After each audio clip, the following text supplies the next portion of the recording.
We are on the Country versus Metal podcast with Mason Mark. What's Hell going yeah. on? Thanks for having me.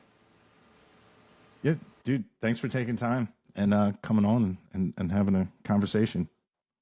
Hell yeah. I'm glad Steve texted me because I was shooting for 8. I thought it said 8 on my text, but it's 5. We've been doing this for a while, and time zones still melt my mind Oh yeah. because sometimes he'll change the time, and I'm like, is that my time zone or what? It was nice. When we get together, it's nice because we're on the same time zone. So when we say what time we should meet, it's at the same time. I do have to say one of the best inventions ever on the iPhone is where it shows you all the cities and what time it is compared to yours. That helps me a whole bunch. 100%. I could never be one of these managers that or like booking manager that books all these shows for all these artists going cross country because you have to know all of them. Yeah, that'd be nuts. I wouldn't be able to do it. I would hate that. So, listening to your album, I love that you kind of have like a secret song on at the end, and it's. Hey, you really went deep on there. All right, that's cool. Hell yeah. Yeah, that's on Ease My Mind, right? Yeah. Mm-hmm. And I guess that was the demo of the song, or I just like you like. That's the one. I can't remember the last song is. It might be Pointless. No, I can't remember what the last song is. But then we put the Ease My Mind recorded in the studio was the studio one that you see on the list, and then I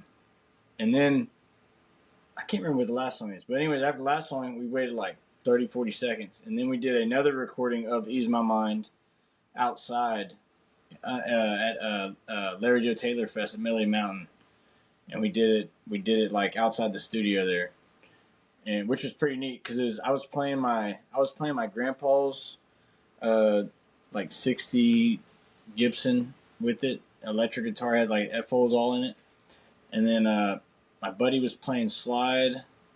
Logan was playing slide, and Ernie was playing just background acoustic.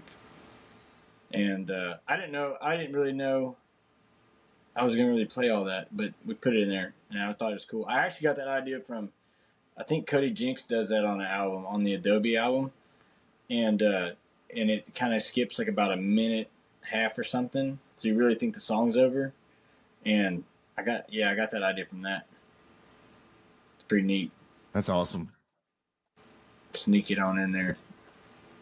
It's definitely nostalgic because back in the late 90s, early 90s, and all, like people would put, you'd be on the last track of the CD and it wouldn't like stop. You're like, oh, what do we have here? Yeah, it was always a cool addition to a CD. I guess it really works if somebody's just listening at work or something like that. Like if there's somebody who has a playlist and they queue up their songs and stuff like that, you'll never hear it. Well, maybe, I guess, if you let it run. But yeah, I don't know. I thought that was pretty neat, and it was kind of tough to do that, to mix it all in there, I guess. But it worked out.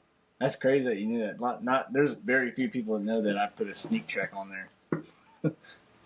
Really? Mm-hmm. That's cool. Yeah, because then I went to your most recent album, and I was like, oh. Yeah. I was like, oh, maybe the next album. Yeah, I've really been thinking about doing it like on like a few of them, like a few different songs where it's just like it could be just a snippet. Like I have this one song I've been working on. I don't know what to call it, but it'd be kind of funny. It's like a more funnier song, I guess. And I watched this guy and this girl. I don't know if they're dating or married or whatever, but they were having an argument at the gas pumps at Buc-ee's in like Dallas or something like that. And I just like, man, that guy just needs a joint. And so I wrote this whole song about flying on Hippie Man's plane. And it's very short. And I just thought it'd be kind of cool to put that in somewhere. Just toss it right in. Yeah. fuck it, just let it rip. Yeah, there's a So few of those like that. with your music, when it's just your name and the Drifters, is there a difference between that, or just the way you released it? Do you like to keep the two entities separated? I felt bad. I felt bad for having just my name. Cause I'm weird about that. I don't want me to be the whole spotlight deal. And I figured, well, I got you. I can do the Drifters. And funny enough, when I released Ease My Mind, they put me on the like the actual R&B Drifters like page first on Spotify. Oh God. So like the first like couple probably 1,000, probably the only people who really ever listened to it were the people who thought the Drifters from the 60s and 70s come back and they release new music, and it's just some hippie dude with long hair sitting on a lawnmower. And I had to call the dude that was doing all my stuff, and I was like, "Hey man, I think you put our stuff on the wrong page." That was funny as hell. Yeah, especially when the genres are totally Oh, different. Yeah. No, I mean, it's got to be frustrating too, because you do so much stuff before release day, and then to see it not even go where it's supposed to go. yeah. I've been right there. Our first EP, instead of country, I don't know if somebody didn't have their glasses on or had too many beverages, but it went under comedy. I was like, come on, man. Yeah. And I'm just trying to think that I thought there was somebody who made some shirts and they misspelled something. You kind of like that dude on that movie where he has like no regrets, but it's no regrets. right. Not a single one. Yeah. That's my credo, baby. I love it, man. I gotta watch that again. Yeah, We Are the Millers. That's Does it look bad? Wait, we're getting paid for this? Right. You guys are getting paid. That is a pretty good movie. I swear, like, sometimes they do put out some just fun movies. I feel like 80s and 90s and like even the 70s. It's just like they didn't really care about box office. It seemed like of like having to make. Yeah, and I guess a lot of it had to do with they had like physical media sales they could always rely on. But man, they would make some of the most goofy, funniest movies and still have an all-star stellar cast. And man, like it's very rare to have like a movie like that comes out that's just, like reading that script. Be like, we're going to pay all this money for this ridiculous concept. Yeah, when you say reading a script, it reminds me of like I'm sure you watch Hot Shots. Like, I mean, that has got to be the most ridiculous script. Like, we're gonna fry bacon and eggs on this lady's stomach. Like it's just absolutely stupid. Right? Oh my god! And like, I mean, even their classics.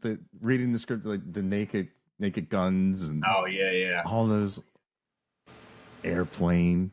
It's just like all of them. Pretty much so good. Anything Mel Brooks did.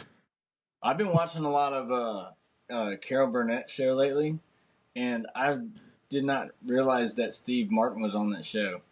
I had no idea, and Betty White was on it too. Yeah, I don't know if I ever watched that. Yeah, they have I can't remember the guy. I think it's Henry. I don't remember his last name, but the main one I like watching is Tim Conway, and he always just has those funny bits where like the whole time he's trying to mess up the whole cast, and it's all live, so they couldn't edit it, so they're sitting there just shaking, laughing and stuff like that, and I crack up. If I'm ever in a bad mood, I will pull up YouTube, and I'll pull up like 90s SNL bloopers or something like that, or Bill Hader bloopers. Those are the best. But that's like this show. I mean, they had no way to edit it, you know. And I don't know if you ever get a chance. It's on Prime. It costs like $10, and I bought the whole season just so I could watch all those old episodes again. I'll have to check that out because I love when actors break character. Oh yeah, it's my favorite. But Chris Farley used to always try to bait people into doing it. You know, Have you heard this theory, pepper boy? Yeah. Have you ever heard this theory about of pepper? Yeah, no, that's one with Adam Sandler. Yeah, you've seen that one. You can't even look at the camera. I feel like whenever he first started that character, that's how little Nicky came about, because he has the same hair and everything. If you think about it, and he's like, when he turns, he kind of looks like little Nicky. Yeah. Right. I never thought about it like that. There's a theory out there that in Tommy Boy, I was telling my wife this morning. There's a theory in Tommy Boy where Dan Aykroyd plays Callahan. No, yeah, he plays a Zelensky guy, whatever. Isn't that his name? I think so. But I'm pretty sure he is in the movie 50 First Dates. If you go rewatch that, Dan Aykroyd's character is Dr. Zelensky. Huh. No bullshit. I never noticed that. That's what. Hi, I'm Tom. Yeah. There's so many movies that I feel like they tie together, and I've been on a rabbit hole of how these movies connect, just out of shits and giggles. I guess it's kind of funny. Yeah. Why does that remind me? I'm just envisioning you being like the guy in PCU whose like his whole college thesis paper was on, I forget what actor.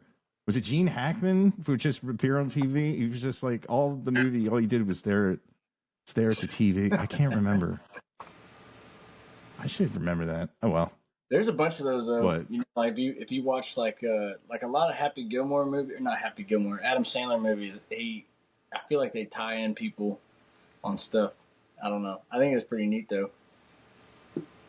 Like a Quentin Tarantino timeline. Yeah.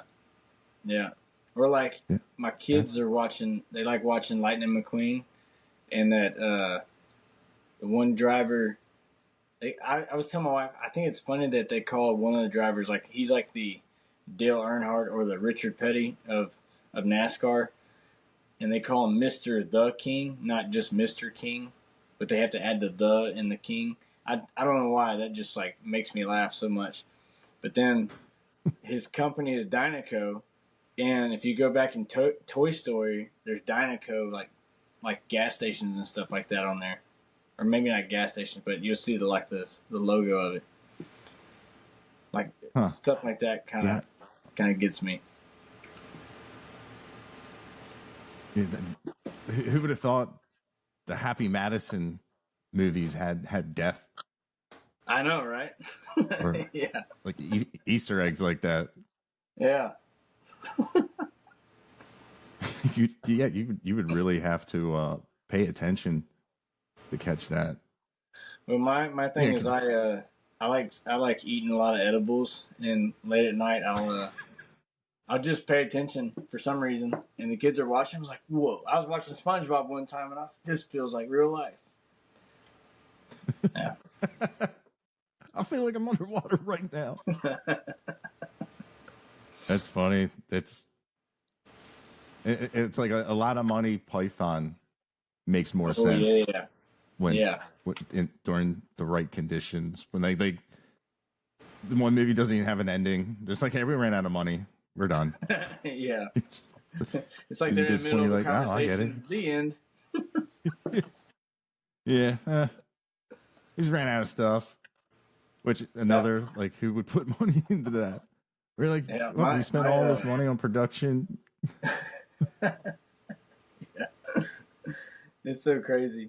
I know one of my favorite episodes of Monty Python, I think it's Monty Python, when they're sitting in the bleachers and they're discussing that he is a she, and we need to say it's okay that men can get pregnant or something like that, and they were having this sexist argument in the bleachers. That shit is so funny to me.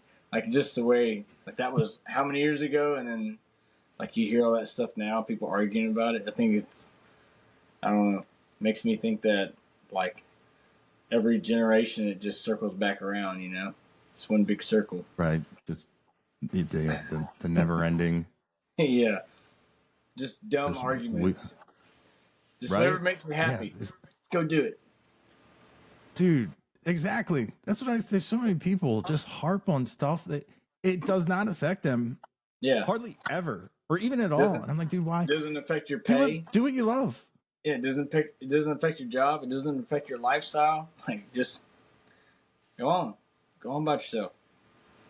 Dude, 100%. And what's the sticker on your guitar that your daughter printed out? Was that like be kind is cool? Oh, is it kind is good. Kind is good. Yeah. Yeah. Right. Yeah. That's She did. that's a good basis for. I was like, that's cool. She used to write on my parents have my grandparents at my grandparents' house where we do all our work at. We do a bunch of like cattle stuff and concrete. We do pretty much anything. If you ever watched Andy Griffith's show, we're like that dude that sells everything out of the trunk. I mean, we got like interstate batteries. We're a dealer with like Preford and feed companies and all kinds of stuff. And it's just all my grandparents out of their house, and like we have a shop and stuff. But there's a whiteboard in there where they would write down like, "Hey, so and so's coming for cattle garden, some beams, whatever." And she wrote on there like smile, laughter, good thoughts, and be kind or something like that. She made this whole list. And I was like, I kind of like that. And then she made one. You can make those little stickers with a little gun.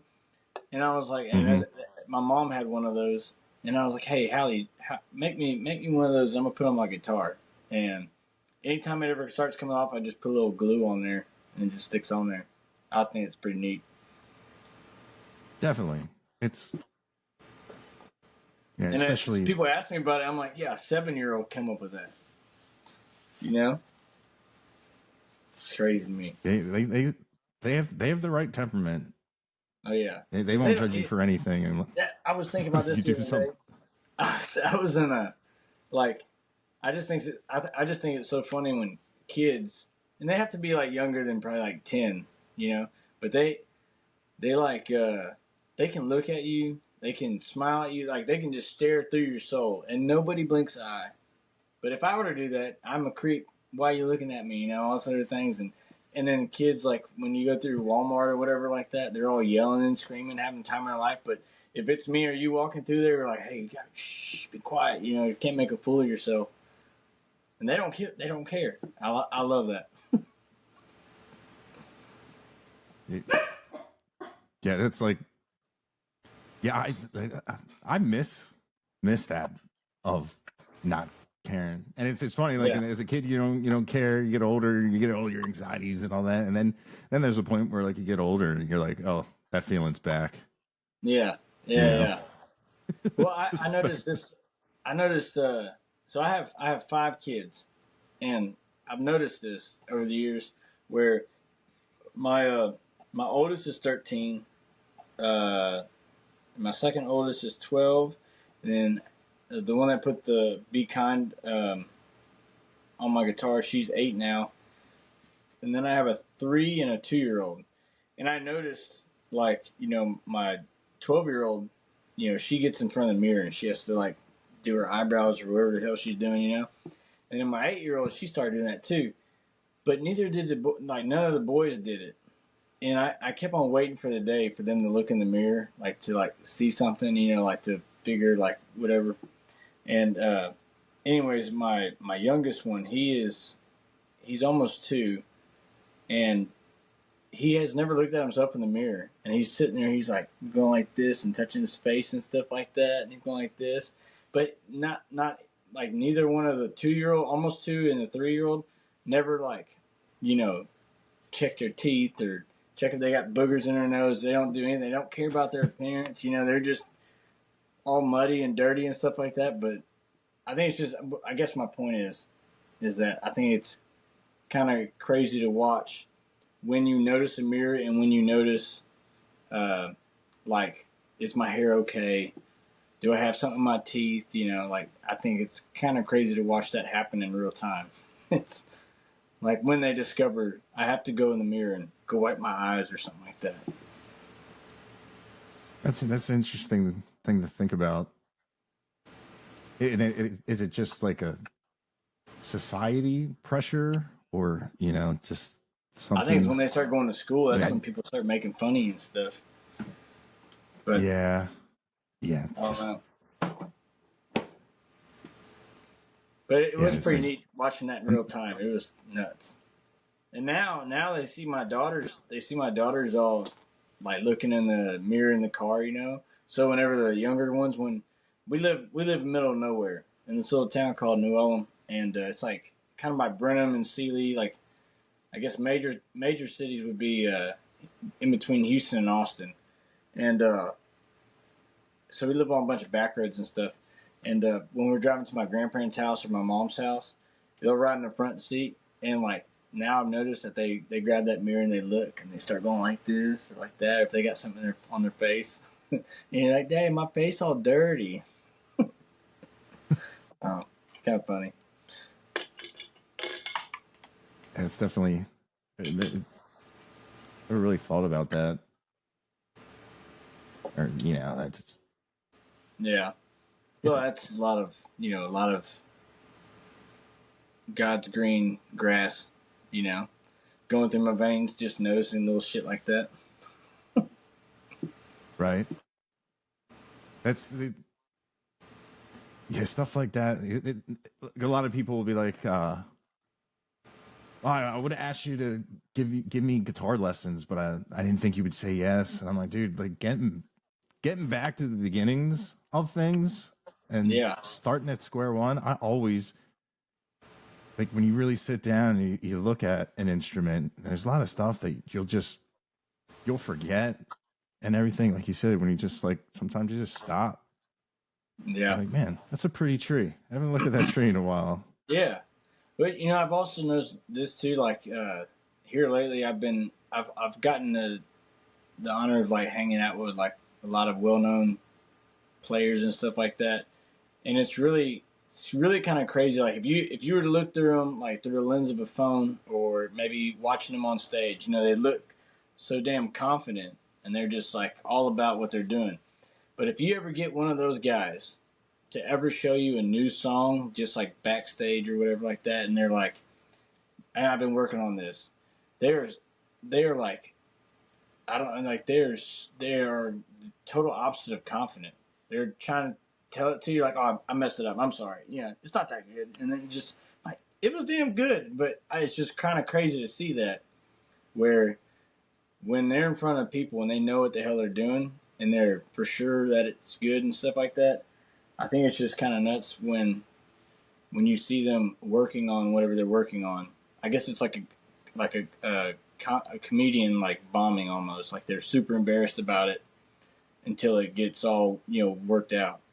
But I think that's like probably one of the coolest because you get to see a real human being, I guess, in a sense. Definitely. Especially if you hold somebody in like that, like God tier, and you see Yeah, them like, oh, hold on, no, it's like this. No, hold on, and you're like, oh, they are yeah, mortal, and yeah. they They're make just like me. mistakes. Yeah, just like me, Yeah, I think that's the kicker for just me. their Is like when mistakes somebody sound show me a awesome. song. Yeah, I don't know. Dude, it's good. I always laugh when like someone in the band will be like, hey, how do you play that?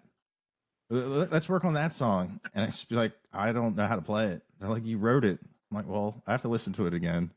And then just sit and be like, what did I do that day? And it always sounds different because unless you can call the producer or whoever was there, or another said, what did I do? What did I use? And it's like, oh, Yeah, it's gone. yeah. It's No, I get that shit. I have to document everything on my phone because I'll put stuff in my voice memos and I put it mm, whatever title I think it's gonna be. A lot of times it says the road that I'm on because I'm just like singing something or talking to my phone. So I'm like, I have to go through them and really check them. And yeah, sometimes I'll put on there like B minor, A, G, D, or something like on there, so I remember how to do it. And I'll put in my notes. I'm like, there's a lick on the second and fourth fret or whatever, and hammer on the A minor or whatever like that. Like, I don't know. I always have to do that because I will forget, and I will not. I don't know any music theory. I don't know anything. I kind of taught myself in a sense. I used to be able to play piano pretty good, and I could read music up until I was like 10, but then I kind of gave up on that, and I never knew I'd be doing this again. So I really wish I would have kept learning piano. I just wish that lady would quit hitting my damn hands every time I messed up. You know, that's what happens when you go to a Baptist church learning, I guess. Oh. Yeah. Nothing against Baptist people. I'm just saying that was man. She was so mean. And then outside of church, when you weren't having piano lessons, she was like the nicest lady ever. She makes sandwiches and whatever. Yeah, do something else.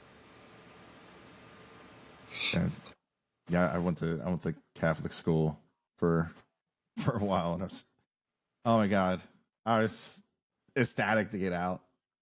It's when when they're hitting the blackboard so hard they break it. You're kind of like, why am I scared? Yeah. It was like constantly having like a cop behind you, and you're like, are all my lights on? Like, yeah. What's going on? Is it my registration? And that fear. Just the unknown, I guess. Yeah, then you go to the public school. Yeah. I had like no idea how to dress because I'm like, oh, I don't have to wear a uniform. Oh, I'm going swimming later. Yeah, don't do that. Did you go to a Catholic all boys school and then you went to public school? Nah, it was a co-ed Catholic, but oh, I got you. Man, such a difference. And I when I went into public school, I was like dumb. They're like, you've never had algebra? I'm like, what's algebra? Yeah, never heard of it. Yeah, they're like, you never solved for X? I'm like, that's a sin. They're like, what? No, we don't do that here. We're gonna teach you arithmetic and stuff you can use out in the world, accounting. I'm like, I'm accountable. I'm accountable for my office. Oh, I just remember I was like, man, dude, I didn't take algebra in my senior year. I didn't even fit in the desk. I was pretty good at it. I'm pretty sure I was pretty good at all that algebra stuff. But after high school, I kind of gave up on all that. I'm like, what do I need that for? I mean, I guess right. I don't know. I guess it goes well with like welding and sizing up stuff. But I don't know when that comes around. I don't know. I just wish they taught you how to do your taxes, how to like cook more like cool food, just like the everyday stuff, Like we live on like somewhere around 86 acres. This is like my parents' land. I just take care of all the land, and my parents live like down the hill, like a little northeast of me, and then my grandparents. It's like a mini Yellowstone in a sense, I guess, but. Yeah, we tried. My oldest one, he was homeschooled until he was in second grade, I think. And when he was in third grade, he was reading To Kill a Mockingbird, Red Badge of Courage, and stuff like that. Like that's all thanks to my wife. She's the one that sat down with him and all that stuff. And then they went to public school, and it's like just went. They just got brainwashed. Like they just. Now my oldest one, he's homeschooled again. He's pouring concrete with me, and he's welding his own cattle guards now. Right now, he's actually I think they're checking a fence line right now, and yeah, I don't know. Now it seems like I feel for teachers because it's terrible, man. These kids, there's no structure. I don't know what's going on, but. Lots of bad influences, and I was just like, my oldest, he's very, I guess the word would be I guess influence. I was trying to look for the other word, I can't think of it, but he's very like he can be influenced very well, and yeah, I don't need that. And I don't know. It's been all right here lately with homeschooling, but since I was in school, public school kind of went. I think what they should do, they should go back to paddling kids. Mm. That's what they did for us in high school. Yeah, they didn't do like, it was more like hold the books out type deal. Oh yeah, And yeah. Standing up against the wall. yeah. I can't remember any teachers ever. Well, to be fair, Yeah, the parents had to sign off on their kids getting whooped by coaches and teachers and stuff. So my parents were like, let them my get dad whooped. would have had it in triplicate. In case you lose these two, here's another one.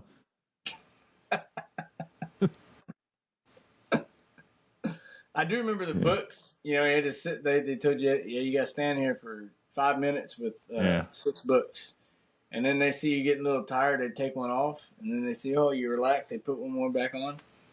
Yeah, cruel, man. Playing my mind. So definitely, you get to. Yeah, man, it reminds me like when I was, you get older, and you think you're in shape, and you're pressing drywall up against the wall, and you're waiting for a guy who keeps dropping the screws. You're like, oh no, it's like in school again.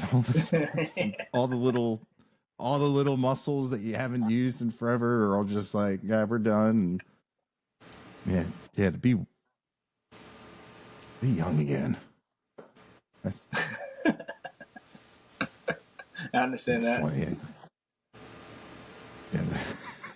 Like it's wild. Like even when I started babysitting like my cousins, and like my one cousin like smacked the baby over, and I did it to him. I'm like, yo, you ain't gonna be hitting your little brother. And then it was like, well, we put him in timeout. I'm like, oh, I can do both. Is that what you mean? They're like, no, we don't.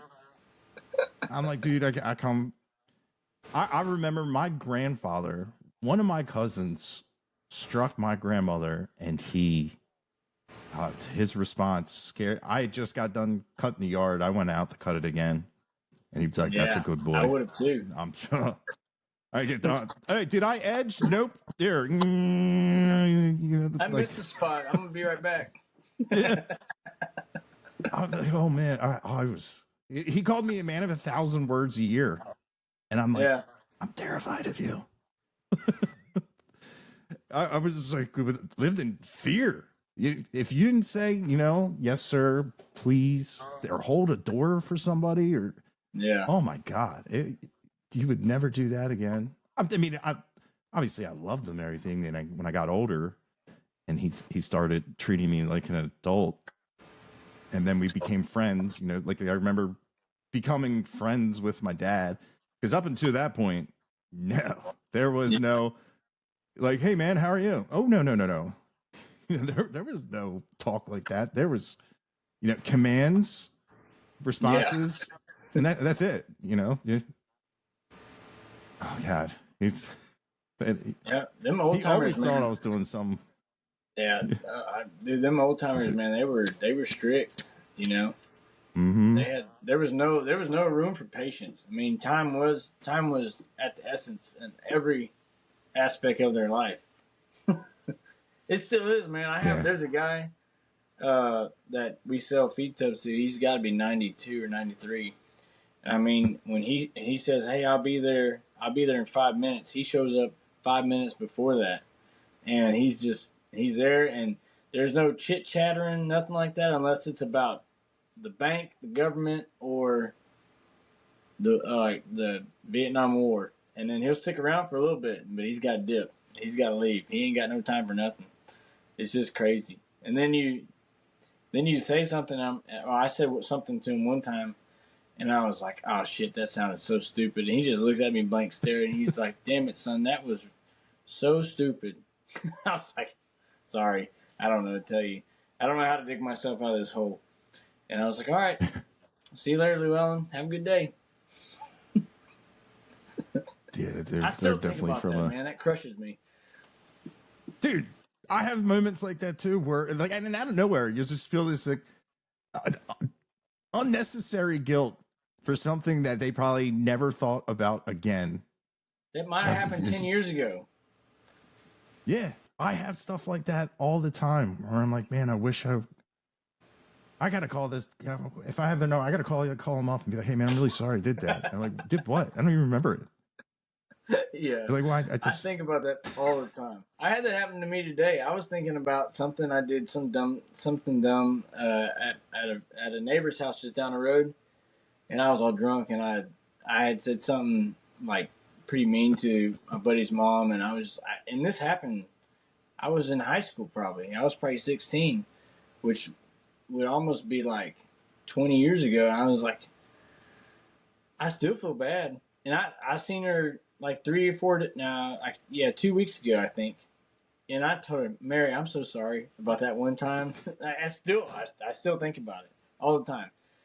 Or you ever have those ones where you get in like you're talking back and forth to somebody, and then like, man, I should have said this, I should have said that, and you think about it like months later, and I don't know, that always bugs me. I wish I would have known better. It's funny. A lot of people like they'll have that with like breakups with girls or like the last time they saw someone alive, and I'll have it over like a conversation in a store or something where like nothing profound was happening, nothing life changing. It was just like, man, that wasn't me. Yeah, it's just like if you walk into an airport and somebody's walking out and they say, hey, have a good flight, and then they're about to get in a taxi, like, yeah, you too, man. I think about that shit, and that bugs me.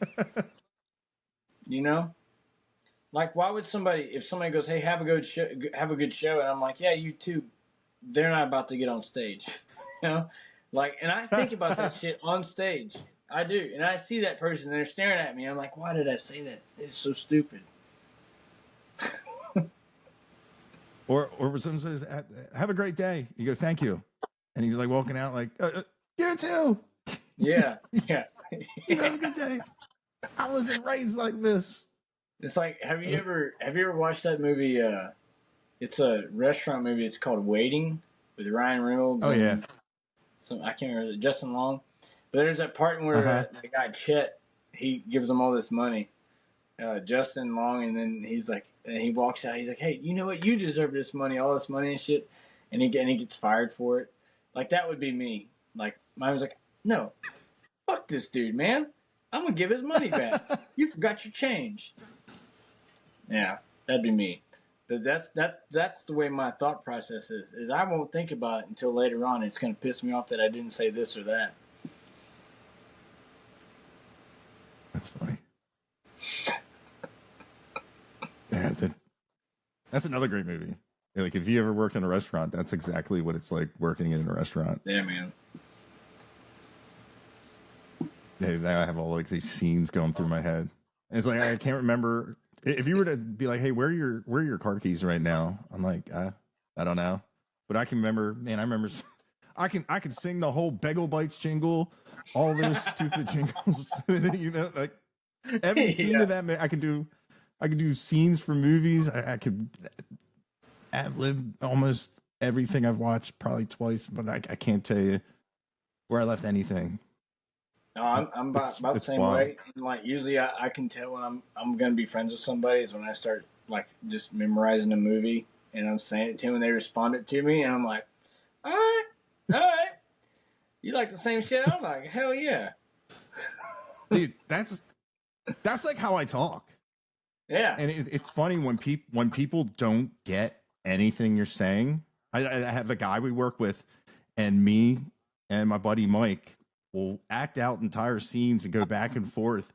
And he's just like, what is going on? Are you guys in theater? I was like, you know what? You should be paying us because we entertain you. And all we're doing is just regurgitating quotes and whatnot. And it's just funny because what's like the latest quotable movie? I was just thinking about the other day because, man, they used to be just. Yeah, I can't even think of the last churn one. them out. Yeah, I super bad. Yeah, like I was thinking like Step Brothers. Dude, Step Brothers is just like, okay, Smiles. Did you touch my drum the set? Catalina wine mixer. Yeah. Yeah, there's some good ones in that one. Prestige Like worldwide. what's the first intro? He's like, "This wedding's horse shit." Yeah. I can't even think of like any recent movies that have good catchphrases to them. I've been meaning to go see Theo Vaughn's Busboys movie with David Spade, but I haven't made it yet. Oh, I didn't even hear about that. Yeah, him and David Spade made a movie called Busboys, and they're just busboys and they're trying to get a better job. And then Harlan Williams, he has a movie called Wingman, and I've seen the trailer. It looks absolutely stupid, but I want to go watch it. Like those are like, I have to check them out. Those are some like where they don't have. There's not very many like rememberable movies, I guess. Yeah, one of the first, like, I know, like a lot of Will Ferrell movies, like Old School, Wedding Crashers, and like Vince Vaughn. He has like really good one-liners and all that, and it's especially funny. It's weird when there's like a certain like cutoff. Like I was talking, like some guy at work came in with a gigantic lunchbox. And I said, what is that? I was like, are you like transporting like organs? What is that? He's like, well, it's my lunch. And I was like, what are you, like the Neil and Del from Planes, Trains, and Automobiles? That's your trunk? Is that what you travel with? Like, do you sell shower curtain rings? And he's like, what are you talking about? I was like, John Candy, Steve Martin. He's like, I don't even know who they are. I'm like, what? I said, Planes, Trains, and Automobiles. You never seen that? Oh man. Yeah, I have, man. So I've become friends with a lot of like younger people through music, and like one in particular is Logan Ryan. That motherfucker right there, don't know. I tried showing him Night at the Roxbury. He fell asleep like that. I mean, he didn't even make it through like the very. That's one of my favorite movies, you know. And man, yeah, dude, and I love that. I will watch that movie on repeat. I don't care how many times. Yeah, Emilio. The Mighty Duck Man himself. Oh man, that's such a good movie. That is such a good movie. But he's never watched it. And there's been several people that have never watched it. I'm like, you have to watch this. And I was talking to a buddy of mine who was playing bass for me the other day, and I was like, you've never seen Hot Rod with Adam Sandberg? Dude. And he was like, no. I was like, dude, what the hell? Because we were like mimicking the when they're outside on the van, and he pushes him on the skateboard, hits the van. And we were mimicking that outside as we're loading our gear up. And he's like, what the hell are y'all doing? And I was like, dude, Hot Rod? You never seen it? The best fucking shadow boxing scene is in the woods with Andy Samberg with a bottle of booze. Yeah. And he's like, I've never seen it. Cool beans. I'm going to kill you, Frank. Yeah. I love that movie. Yeah. One of these days, I'm gonna kick your ass. Oh my god! With another movie that you had to read that script. Yeah, and I think the way that got brought up is I was trying to tell them, you know how they have the Lonely Island group where they rap and stuff. There's one, I think they're called the Three Amigos. I think it was with Simon Rex, Riff Raff, and Andy Milonakis. And I was explaining that they were like the original, like three white dudes that rapped about dumb shit. You know, like if nobody's ever heard of them, you need to go check out We Are Llamas. There's one called Beer Golf or Beer Pong Golf or whatever. But dude, those are epic. And he's never seen Scary Movie. I was like, are you kidding me, man? The one with Charlie Sheen, Simon Rex, that's the rapper dude. The one that acts like Eminem and plays him as the character, or whatever. But yeah, I don't know. I can't believe some people have not watched those old movies like that. Right. Older It's movies. funny. Logan Ryan's like that. I was talking to Cody West, his bass player, Kyan is like that too. He said, yeah, he wouldn't know he wouldn't know who Matt Damon was. He wouldn't know anything about It's crazy. anything media wise. And I'm just like, how does that happen? It's because like we didn't have a lot of stuff to do. Yeah. Like hang out. The movie theater was like a jump in place. Drive-in movie theaters. I felt like the movies were more like a bigger staple in life, and that's where you got. And if everybody was talking about it, you wanted to watch it too to like fit in, you know. Absolutely, absolutely. I think the spots for us was always the movies. There was a dance club like for teens. There was one in Giddings. I never got to go. My parents never trusted me enough. And what else? The mall. Every once in a while, you go to the mall. Sonic, and there's a gas station there in Belleville where I graduated from, where everybody go there, and that was where you could go find the one guy that might buy you beer. You play Hey Mister, Hey and Mister, Hey Mister, can you buy me a 12-pack? and you sit there and you yell shit, just talk shit to each other, and that was kind of like the spot to hang out. And usually, what was kind of crazy is the cops at the time would never really mess with you unless they seen like cans of alcohol or whatever around. But a lot of times, if they just seen you sitting there, they wouldn't mess with you. But a lot of fights happen there, and just stupid, unnecessary drama. And so, at a certain point, I got out. Yes. I was like, I ain't doing this. But I never got to go. My parents never took me anywhere, really. That sounds bad, but I never really went to go out to eat at restaurants with them. The only time I went to movies if other families would bring me, or my grandma would take me, and my cousins. That was about it. Maybe every once in a while. I probably only one time. I probably on one hand can count 5 times that I went out to eat at a restaurant with my dad, and each time he's always, "What the hell? These people want to do this for?" Oh man, that's fun. It's like I was like permanently grounded for like ever, all the time. And like once again, growing up, one of my favorite moments was like going to my first like Sizzler, like smorgasbord. I could pick what I could eat. I was like, "Are you kidding me?" Yeah. Because if it was dinner and you didn't eat it, it was breakfast. To the point where my mom thought my favorite meal was white clam sauce and angel hair pasta. I hated it. I ate it as fast as I could. I annihilated it. I'd just be like, so I couldn't taste it. It was disgusting. On my 30th birthday, she made it for me. And I'm like, "Are you mad at me? Like, why did you make this?" She goes, "It's your favorite." I'm like, "Mom, I despise it. I can't walk down the aisle with these yellow cans. They churn my stomach." She's like, "But you ate it so fast, and you always ate it to completion." And I'm like, I was like, because like it was disgusting. She's like, "Well, wouldn't you say anything?" I'm like, "I wasn't allowed to." It would have been breakfast. I was like, I couldn't imagine eating white clams.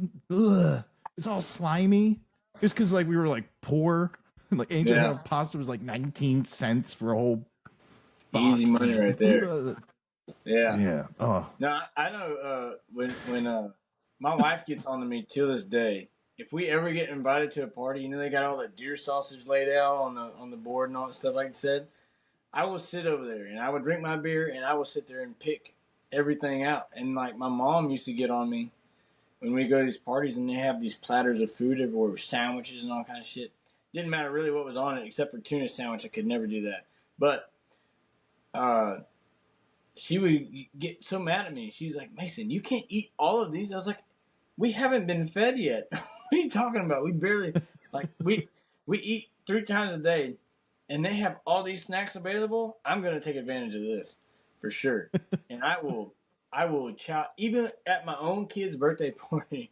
My wife made one of the like charcuterie board, whatever the hell it's called. She made one of them big Mhm. old things, and I'm sitting there. I'm the only one just sitting there picking grapes, olives, salami and deer sausage and stuff. And she's like, "Hey, we have to give those to our guests." I was like, "They're not picking them right now. I'll eat. Yeah. Eat when you We can." bought these Shit. for me. Yeah, That's I funny. paid for this charcuterie board.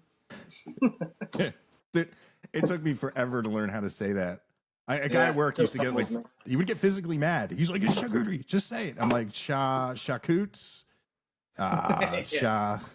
Cha And cha I slap. called him once. I was like, yo, Drew, what's that? The hard meats, the word I can't say. And he's like, charcuterie? And I was like, yeah, thanks. Because I was trying to tell somebody what I wanted. And I'm like, oh, like salami or like Italian. I'm like, no. It's he's like, dude. And then finally, like one day, it was just like, oh, charcuterie. Got it. Charcuterie. So you But say yeah, like, you say charcuterie or charcuterie? is it charcuterie? That sounds, Am I still saying it right? that sounds so dirty if you like chop it up in pieces. If you really do, Yeah. it sounds dirty. Yeah. Dude, what's amazing is like when you watch all like the westerns and the old cowboys, they like take Yeah. their sock, put all that in the sock, and that's what they ate. And here they're selling it for prime prices now. Yeah. And it's just like uncured meats, just they're terrible for you. But Yeah, they're man, they're so bad.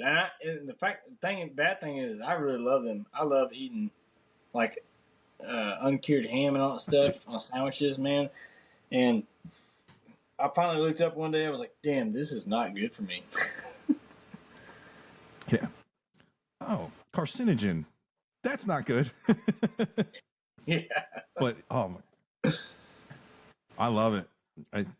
Thankfully my dog does too, so I'm just blaming it on him. Yeah. Like, There if you I didn't go. have a dog, I wouldn't have to have all these salamis and Italian cured meats and whatnot. But Yeah, absolutely. it's all this the salt and My dad gets mad at me all the time because my kids are very wasteful with food. And so I tell him, I was like, well, yeah, you could be mad about that, but at my house, all the scraps go to the dogs and the cats. So, I mean, or the chickens. So it's like, is it really wasteful? And it's better than half the shit you can buy on the market for dogs and stuff. I mean, if you think about it, if a bag of dog food sits on an aisle for 6 months, 8 months, and it stays the way it is, it can't be good for a dog or a cat, or whatever. right. If they eat like if you have like my kids don't like they don't like the fat on steaks. So if I don't eat all of it, I'll give them to animals, and they eat that shit up, and that's yeah. good for them. Definitely. And if you talk to like an old farmer, if you say, you got any dog food is not, it's not a product to them. It's scraps. They're like, Yeah. we didn't give. Yeah. And what was back in the day, it would probably just be like, what, Alpo? Yeah. You're just smelling this stuff. The poor people that have to work in that factory, because imagine that hot, where they got to probably boil all the crap out of it and just, it's probably terrible. Yeah. I mean, I gave up. One of my favorite meals was having hot dogs, and that got ruined by somebody. A friend of mine sent me a video of said, "This is how hot dogs are made," and it ruined me forever. I don't ever eat hot dogs again unless it's just a sausage or something like that. Why'd they take that from you?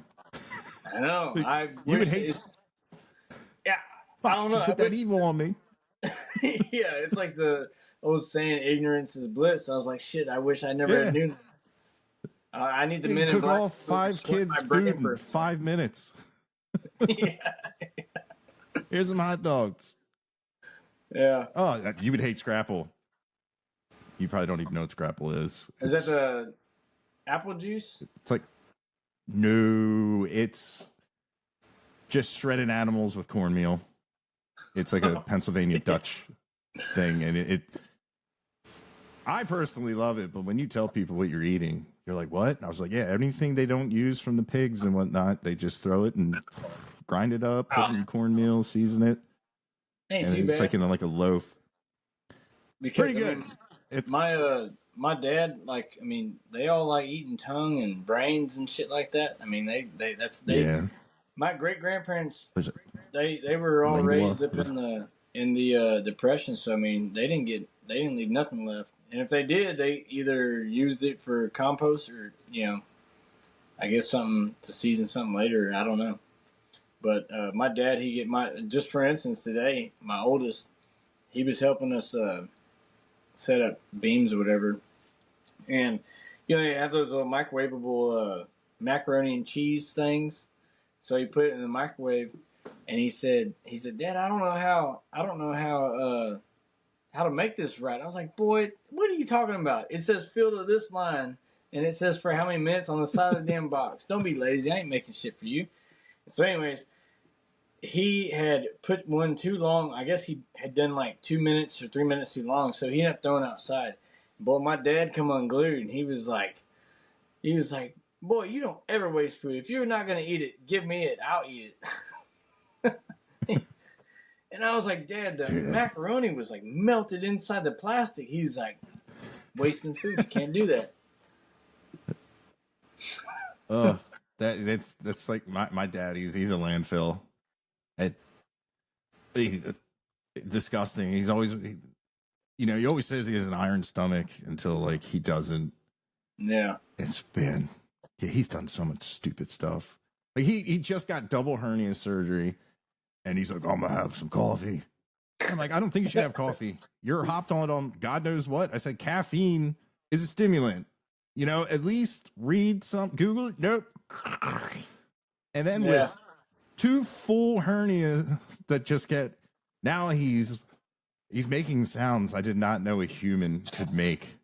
It was like the Ghostbusters gargoyle, and he opened the door, and I am laughing so hard my eyes are watering. And he's like, "This is funny." And I was like, "I kind of told you so." I said, "The situation is not funny. The sounds were hysterical. I'm sorry." And then two weeks later, I'm putting my backpack in the back of my trunk, and I feel so. I get a hernia, and I go to the same doctor. The guy's like, "I just did you. Like, what is going on? Am I being punked?" I'm like, "No." And I told him the story. He goes, well, "That's karma." I was like, "Yeah, well, I'm here." Yeah. Like, oh man. Yeah, them old timers, man. They just my grandpa.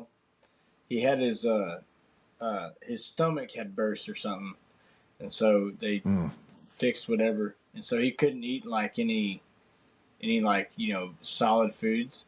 So they had literally put all his food in a blender, and he had to eat it with spoons and stuff like that for a while.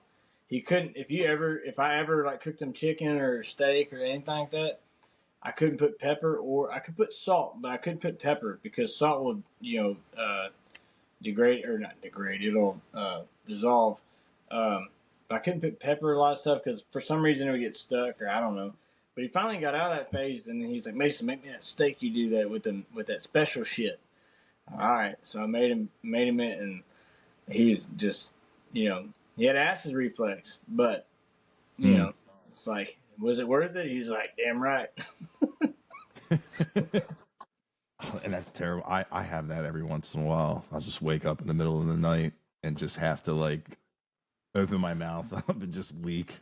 Just sit over the sink, just like, it's terrible. It was, it's, and I know like what triggers it, and I was like, it'll be fine. And then out of nowhere, it's just like, nope. But man, it's a terrible feeling. And like I live by myself, and it's like scary because it's the side effects are like heart attack and everything. And yeah, I was like, oh no, and my dog is not those like, you're never gonna see him on a good boy channel where he dialed emergency services and saved my life. Now he's gonna just walk right over me. He's gonna no assistance whatsoever. But yeah, that's I got funny. a buddy of mine where he'll drink. He's probably 40-something years old, and he will go to the bar and he will drink. He'll get a beer and a shot of whatever, and he has bad acid reflux, whatever you call it, and he's got Tums on him at all times. He just chews them up. They're never gonna get me to stop drinking and all this other stuff. I'm like, man, you're only 42 or something like that. Like, you need to chill out for a minute. At least stop drinking all the liquor. But yeah, that's also, I don't know. That's what I did.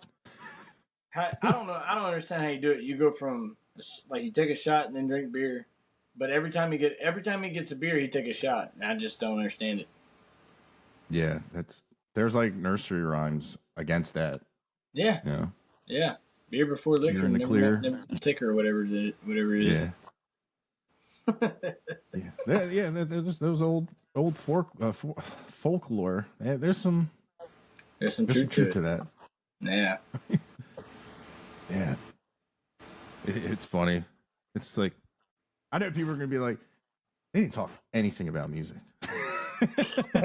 Always that. I always think it's funny of when you just start getting talking and it cracks me up. Just that's what I was. I ain't worried about it. Yeah, that's what I strive for. It's just fun. You learn so much about people, and I love how if someone was ever wondering about how you are, they can be like, listen to this and be like, oh, I'm not scared to meet him at all. I'm gonna start quoting comedy quotes to him, and yeah. That's one thing with me is like what I've noticed on podcasts is I've been trying to start podcasts for so long, but I just haven't had the time and stuff. And it'd be, I don't know, I had a lot of weird ideas for it, and it would just be me and a buddy or somebody's just sitting there drinking. But I've noticed that more people, I feel like people pay attention more to podcasts because they kind of see an authentic you, rather than if you're on the news or a late night show, they only see like 3 or 4 minutes of you of what you're supposed to say, and right. I don't know. I feel like I feel like people having long forms of conversation are just so damn good. My wife gets mad at me all the time after shows, or just anywhere really. She gets mad at me because she's like, hey, that was in the conversation right there. And then I'd be like, oh, you remember that one time? And then it just starts a whole nother snowball effect of conversations. And she's like, and then she's sitting there under the table kicking me. She's like, it's 3 a.m. We need to quit drinking. We got to go home. And I don't know. I just love talking. And I can tell when a lot of times when I should stop talking because I'm not interested, I guess, in it. I guess, I don't know, but it's like it's weird. Sometimes you can just tell like if you're gonna have a good conversation with somebody or not, and then you get that one guy that butts in and he starts laughing at the thing that he didn't even hear. I'm like, shut the fuck up! Come on, dude. Just be straight with us. We know. Yeah. There's always that guy, or you have the topper. Yeah. It's got something. Yeah. If you're talking about your 60s Gibson, I got a 52. You're like, all right, come on, buddy. Mine's a 59 and a half. It was right between the years. Yeah. It was made December 30th. Yeah, it was pre-war metal. They ain't got that kind of metal. Or there's something outrageous. This metal's different. It's actually surgical grade because it was underwater for the first nuclear detonation, which I actually didn't know that was his thing until like the other day. So that's pretty apparently cool. metal's different. I never knew that. Oh man, I was talking. That was something that blew my mind. And man, I was talking to Wes Davis I don't know if you know he's a great fiddle player.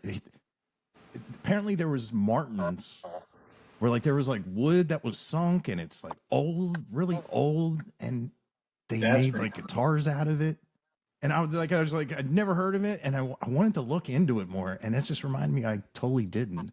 That's the one dude I'm like, squirrel. Speaking of underwater, have you ever seen the videos of them playing music underwater? Where they're in these boxes. I think it was some French people did it. It's kind of cool. They're like playing instruments underneath the water, and they're in like these boxes, and they're all in scuba gear and stuff like that, and they're playing music. It's fucking wild. It's pretty neat though. I just thought about that. I'm gonna have to look that up again, but I'm pretty sure I'm right on that. But they're playing underwater, and they have like a recording device, and I don't know. It's just wild. Huh. I don't know what you search underwater music. Huh. Yeah, I've never heard that, but a lot of the country music on the radio, it sounds like the singer's underwater with all the auto-tune. Oh yeah. That's wild that gets a pass. Yeah, people. I don't know, I'm a big against auto-tune, I guess, but I've heard like everybody uses it in some form, just a percentage. Mm-hmm. Yeah, and I've seen people use it to take things away, which that was very interesting. Which they're like, oh, you just the guy pretty much just said you have a harsh spot in your voice when we need to get rid of that. And yeah. I was like, oh, that's interesting. And he's like, yeah, we can use automation to anytime this frequency spikes, it'll just cut it out. Kind of like a de-esser almost. See, I don't even know which what that sometimes is. You get hi-hats that are really... de-esser? It's for like, like the pop filter for like, I see. Yeah. Patrick pull the DS. Yeah. If you have like a big, like I have a de-esser on my board. And like sometimes like there's hi-hats or like it just sounds like a violent like cooking sizzle, like and it takes it out. But I'm looking on my computer. It's called on YouTube at least. I don't know if this is a whole video, but it says Danish musicians took their instruments underwater to create new sounds. It's pretty wild. Huh. Later on, I'll send you a link to it or something. It's pretty cool. Dude, definitely. And right now I'm envisioning a Danish person going... What's a lady playing a violin or a fiddle? Did you call me French? Yeah. Yeah. You just call me a frog? You're like, just to clarify, I did say Danish later on if you keep listening. Yeah, I know. So you listen to a lot of metal music. Is there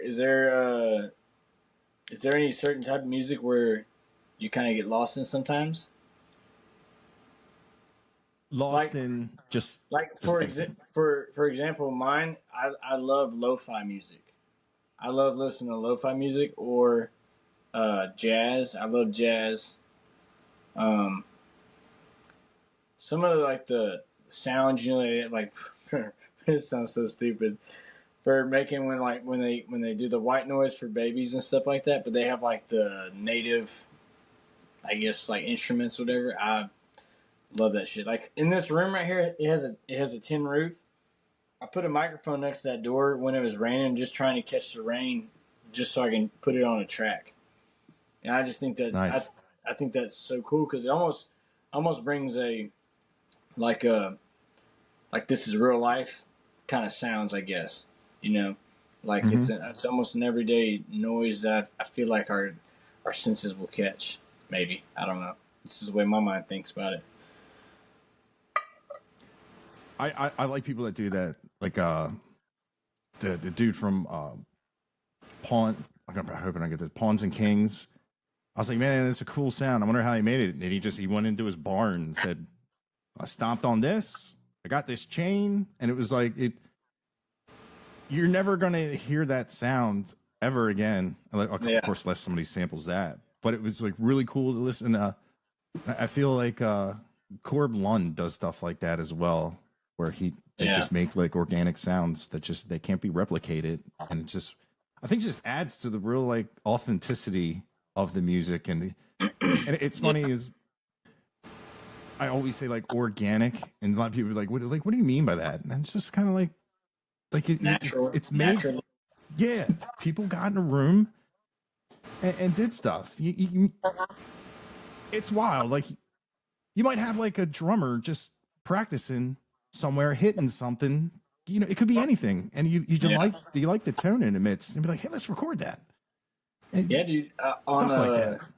On that Ease My Mind album, on Hollow Ground, if you go back and listen, they got chains dropping, and we're outside dropping chains on the concrete pavement. We had It's awesome. We had some shovels we were trying to drag, but it just made too much noise.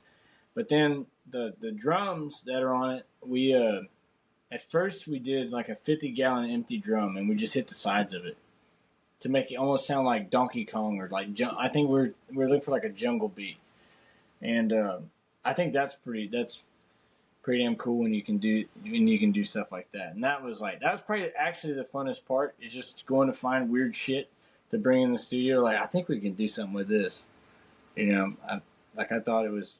And then on the first song, Please the Crowd, I actually filmed it out of a window out of this house.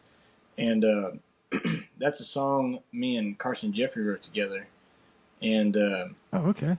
I had a lawnmower. So that picture of me on a lawnmower, I used that lawnmower. And I had my buddy Logan, who was playing guitar for me at the time. I had my buddy Kate Isaacson. He was the one pressing record. I put this mic right here out that window on a pillow, and I wanted my lawnmower not to start. But every time I did, it started, which kind of pissed me off. But so I had to play with it. But what I would do is I tell him hit record, and then I'd run out the door. You can hear the door slam, and then I tried getting I should have put another mic like at the entrance so you could hear the beer opening up. I drank 7 beers in 30 minutes. But I got pretty shit-faced there for a minute. Just to do this one little 5-10 second clip. And I wanted to get a lawnmower, and I would start it, and you hear me go, God damn it! And then it starts, and it just goes away. The sound fades off, and you hear the buzzing of Please the Crowd coming on. And like just little stuff like that. I like that stuff. Like, again, Definitely. the lo-fi thing, yeah, just gets me. We're back. Right? Yeah. Back. I do love how stuff recorded like that.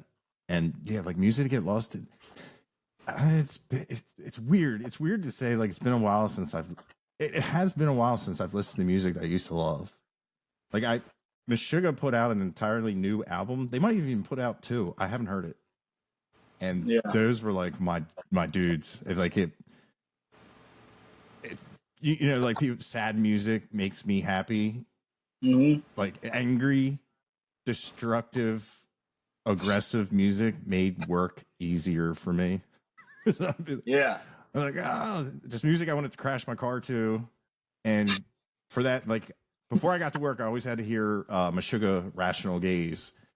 I just stuff like polyrhythms and whatnot, like that math rock that just it's so unnatural. And man, I also like when people use like science, like metric modulation of I think it's Dream Theater. I think it's mirrors. The guitar never changes. It's like jing, jing, jing, jing, jing, jing, jing. But the drummer Portnoy, whatever his name is, he changes the feel of the song by playing different tempos, and your mind is like, the guitar is different. It's not. It's the same, and it's really cool how when artists know. Obviously, a lot of times they're educated, and like just music that can play tricks on your mind. I've always been a fan of, but it's weird. I used to listen to a lot of reggae, a lot of dancehall. Really? Oh yeah, yeah. And it's funny when I'll see a reggae band and I'd be like, "Hey, man, you guys are really good," and they're like, "I just, oh yeah, you like reggae? Who's your favorite?" And I'm just like, "I Sizzla." Just to drop names like that, and they're like, "What? You really listen?" I was like, "Yeah, I used to listen to all that dance hall. I just like the beats and stuff like Yeah. that. I listened to some rap. I think the last, it got too repetitive and just too. It's all about the same stuff, and It's all mumbling. yeah, that too. And I can't stand the that. It's the same like snap tracks and clap tracks. Oh yeah. My drummer has one of those. My drummer has one of those Rolands, and he'll do it just to see how fast I break my neck to stare at him, and I just smile and laugh. I'm like, oh, it's just, and they put it in everything on the radio. I'm like, dude, like, no, Yeah. ugh. Like there's one song. There's But one song I do like is that Blake Shelton, God's Country. They have put a snap track in there or a clap track, whatever you call it. And I can't stand it. Yeah. But I've listened to it when it's not like that. Love it. Just that one thing. Mm-hmm. Dad, and I know you have this in your music. There's something about the mandolin. It's just, we're just not friends. And I love octave. I love octave instruments. Like my 12 string, I love it. I love that sound. I can't. There's only one mandolin player in the world that I've found I can enjoy, and he plays for the West Texas Exiles. I just saw him live the other day. Oh yeah. And the person I was with, she was like, "You're okay with the mando?" I'm like, "Dude, this is great. It's the way it should be." I don't know what it is. I just sometimes you just hear it out of the mix, and it's like, and it always ends. I'm like, it's not precise, and I think that bothers me. It's not like Rams time. Usually, sometimes it's a little bit too loud. It's not mixed. Bitey. Correctly. Yeah. Yeah, and I will tell you this: on your mixes, it's not like that at all. I can hear it, and I wasn't getting mad. I was like, I hear you, buddy. You tried tricking me because a lot of times with like the Irish music and stuff like that, all those, it's really high pitch and it's really trebly, and it just has like almost, it's kind of piercing. It's almost like it's too distracting from the other stuff that's going on. Exactly, it's like tinny. Yeah. Because the mandolin itself, it's not a bad sound. It's a sound I like. It's just where it's used at. It's kind of like a saxophone. Like a saxophone is fucking sexy as hell, but you can't put it in everything. I love saxophone. I want to put that in almost every song because I just love saxophone. I don't know why, but I just do. I do. You said but when ending, you said you liked reggae music. Do you still listen to that every once in a while? Oh man, it's been a while. Every once in a while, my buddy I'll get used you back to. In. Huh? I'll get you back in. I'll get you back into reggae. You go check out. You go check out Brent Cobb's song "If We Never Go." Brent Cobb, I know that name. Yeah, he's got a song that him and Aaron, what was his name? I got it up here. Ratier.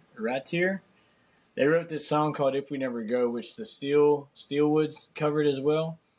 But they do it a reggae version by a band called the Sea Creature. It's awesome. And also the dude from I'll have to check that out.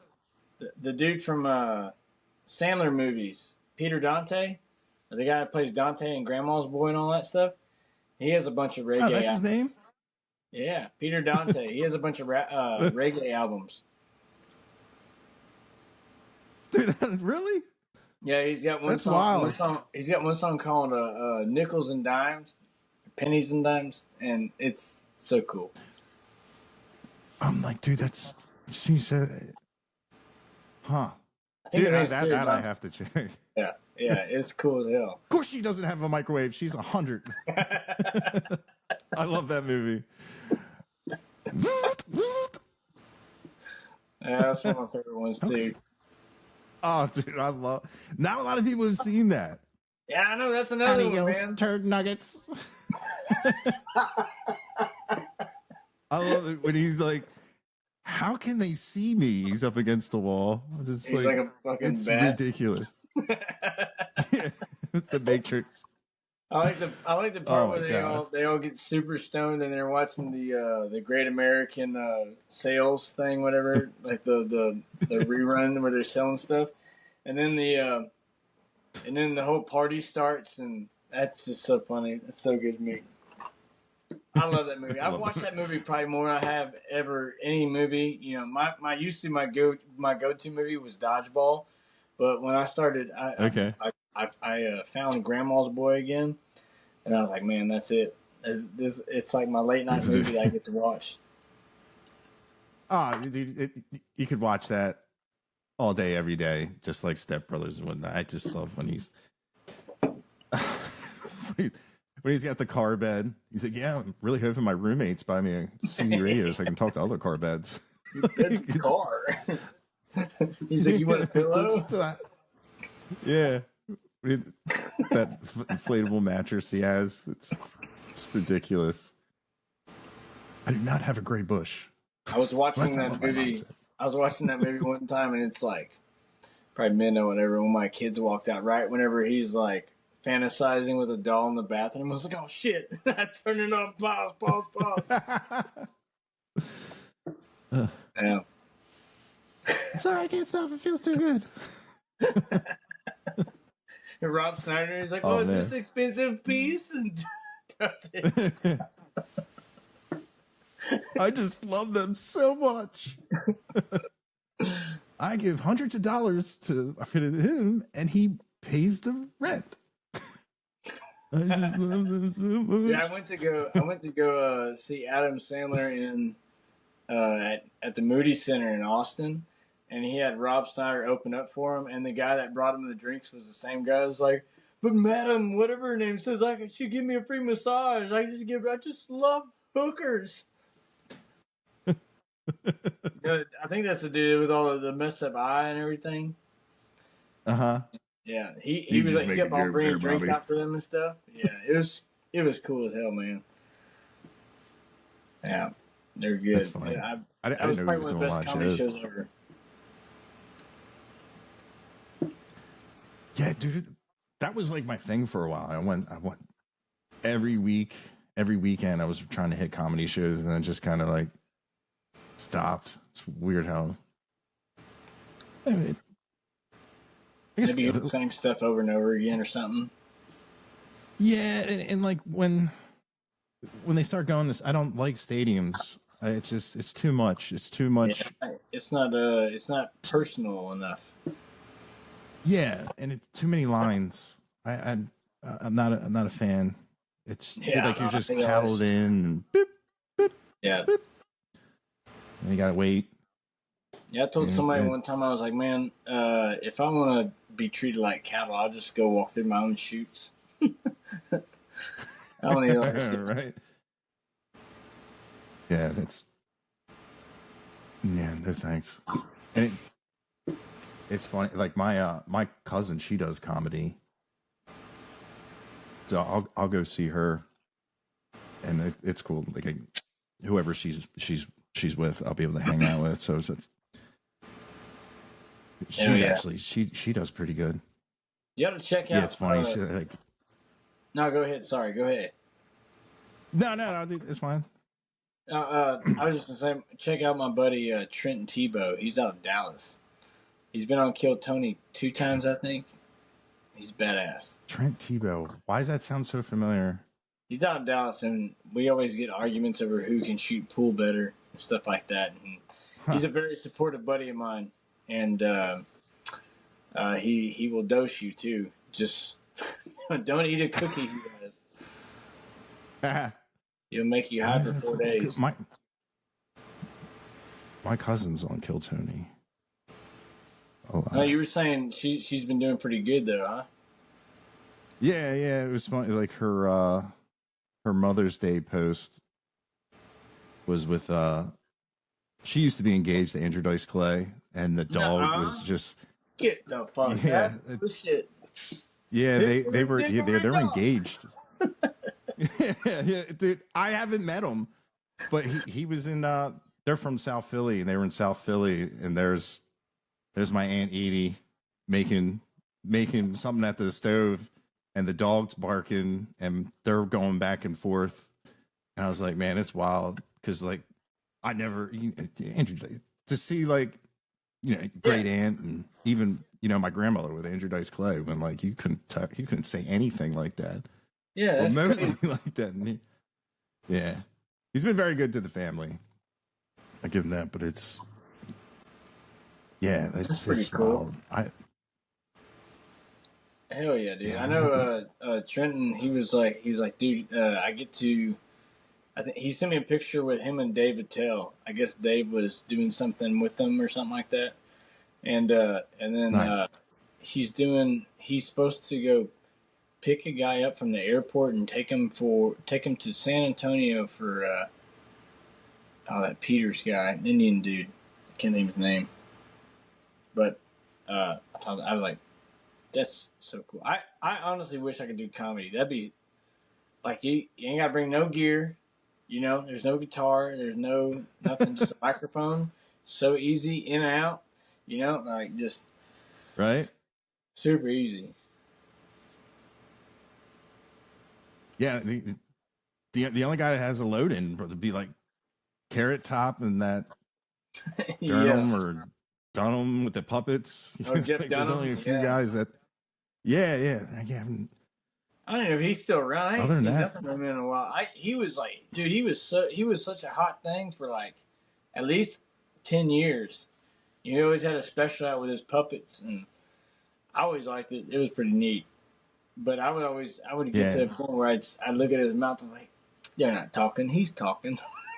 you know, just like I I caught should you. know that. I'm old enough. I should know that. Yeah, just bugging me. Yeah, you figure.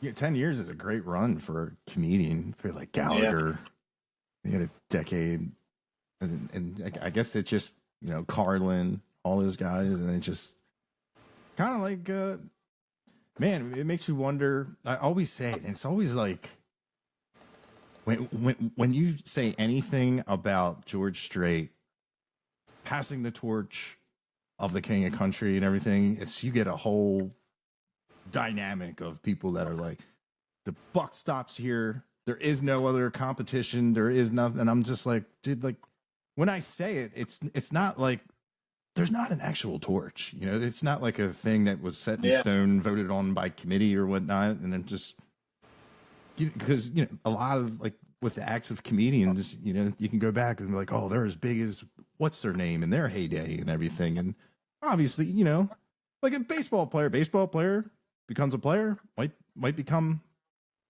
coach, manager, something yeah, else. They move on, gentlemen. That there's a whole evolution. He may just want to be in the crowd, and it's there's a lot of people out there putting in the work. That I don't see like what the big issue is. absolutely. Like it's okay. I always hate the whole argument of like like who's better and all that stuff. Well, like they're better in that Mm-hmm. crowd. You're not. Maybe you're better in that crowd, and he's not. And Yeah, people. I don't know. I went to go see George Strait. I want to say Robert O'Keefe opened up for him at the Houston Rodeo, and I had gotten tickets, and I want to say I think it was them, and he had that one song called "Weight of the Badge" or "The Badge Weight" or something like that about like cops and like firefighters and all that stuff. I fucking cried in that thing. That was like it was such a good song, and but I've never been like the biggest George Strait fan. I've never like I'm gonna go out and listen to if it's on, I'll listen to it. But I don't know. I think it's crazy when people say, "Oh yeah, we got to pass the torch on," and all this other stuff, and like what torch? Like you said, like what torch? Why can't we just pass on what we call music and just make it a little bit better and a little easier for people, and to kind of get their name out there? That's the way I feel about it. Is I think there's a lot of gatekeepers and all kinds of other things going on. And like my buddy, Definitely. he always says there's a lot of dark arts going on there, trying to keep people out that are like the actual good ones. But Yeah, um, it's I it's get that pretty every once in a crazy. while.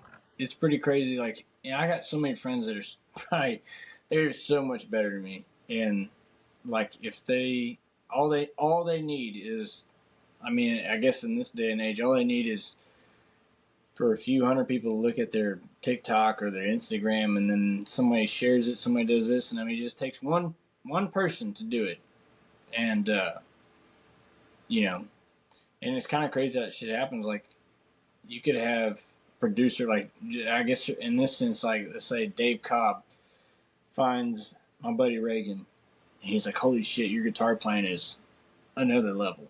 Come play at the studio." Well, he just bumped his pay raise from that studio he's in right now to this studio, and then he can write songs with this guy. I mean, one video can change a lot of things, which is kind of cool. And I also don't understand the hate that people get is once they made it,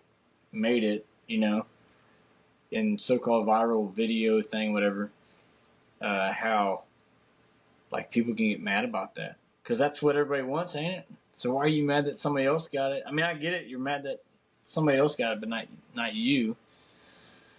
Keep posting videos. I don't know. I've learned here lately Yeah, it, that I don't I don't want to be famous. I don't want to. I watch the way that like when I go to Vegas with Logan or when I would go on like little runs with him, and just the way like people would come up to him and interact with him, I was like, man, I don't want any part of that. It's very cool to have people sing your songs and stuff like that, but I don't know. Having to fake a smile for a while would be very troubling for me, I think. yeah, I get what you're saying. I just want to go to the store. I was Yeah. talking to Ward Davis, and he was like, "Dude, I'm totally fine where I'm at." He says he's like, I couldn't imagine Cody Jinks level. He's like, he can't go anywhere. He can't be like a regular guy. Yeah. It's that would be. I've never really like experienced that, but that would be, man. I mean, I Because guess it would be nice to I guess it would be nice to feel that for a minute, but yeah, a hot minute. yeah. But they're always gonna find you when you had a bad day, and they don't show the video where you told the guy 15 times that you just want to go about your day, please. Like, Yeah. catch me some other day. Now the video starts when you've done lost your mind, and then it paints Yeah. you out to be this terrible person and everything, and it's. But yeah, like it would be, especially like when you see like Michael Jackson had to like rent out amusement parks and stores just to Yeah, see what that's it was crazy like to me. to like because he couldn't otherwise. You're always needing somebody pushing people away from you because you don't know what's going to happen if when you Yeah. get to that when you get like, oh, I love you, like because man, Yeah. there's some crazy people out there, and Dude, absolutely. they love you so much they don't want you to They don't be want you to live alive. no more. Yeah. Yeah, I love you so much. Yeah, I'm that's gonna so snatch crazy the to me. life out of Like you. that. Oh, I could not imagine that, and I don't think I ever would want to imagine. I mean, just here in my little town, like when I go to the local bars and stuff like that, people are like, "Mason, where's your guitar at?" And I was like, man, "Come on, I just want a beer." And then sometimes, like, right. I'll pick it up, whatever. But like, man, I could not imagine like what some of these dudes go through and some of these gals go through. Like, just I don't know. It just makes me want to just be like Dean Dillon and just write these songs and just let them do what they do and get that mailbox money. right off in the sunset Right. with my actual mental state all intact. Definitely. You And know? I know that name, and I have no idea what he looks like. I could have met him, and I would have no idea. Yeah. Big long hair and long beard. He looks like that guy on Tom and Jerry when he's a mouse, little Jerry, little mouse, his little cousin. Hope you doing with a little guitar. That's what Dean Dillon looks like. Yeah, that's Dean Dillon as a mouse. That's hilarious. You Oh got the yeah, big now old I'm never hair, gonna get big that. old mustache.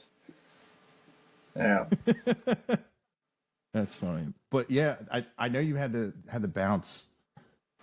I'm looking at the time here, but is there anything we didn't talk about? Like you have a Green Hall show coming up, right? Oh yeah, May 27th. It's next. No wait, hold on. Not next Wednesday, the following. Right? Yeah, I think so. Yeah, I think. I'm looking at my calendar. I don't feel like clicking on it, but yeah, May 27th, Green Hall. I think that's like really all the. I'm really terrible about promoting shows. I'm terrible about promoting myself because in the end, I really don't care. I don't know. I just like making music and going out and playing. I got to play at Green Grove, which is right next to Green Hall.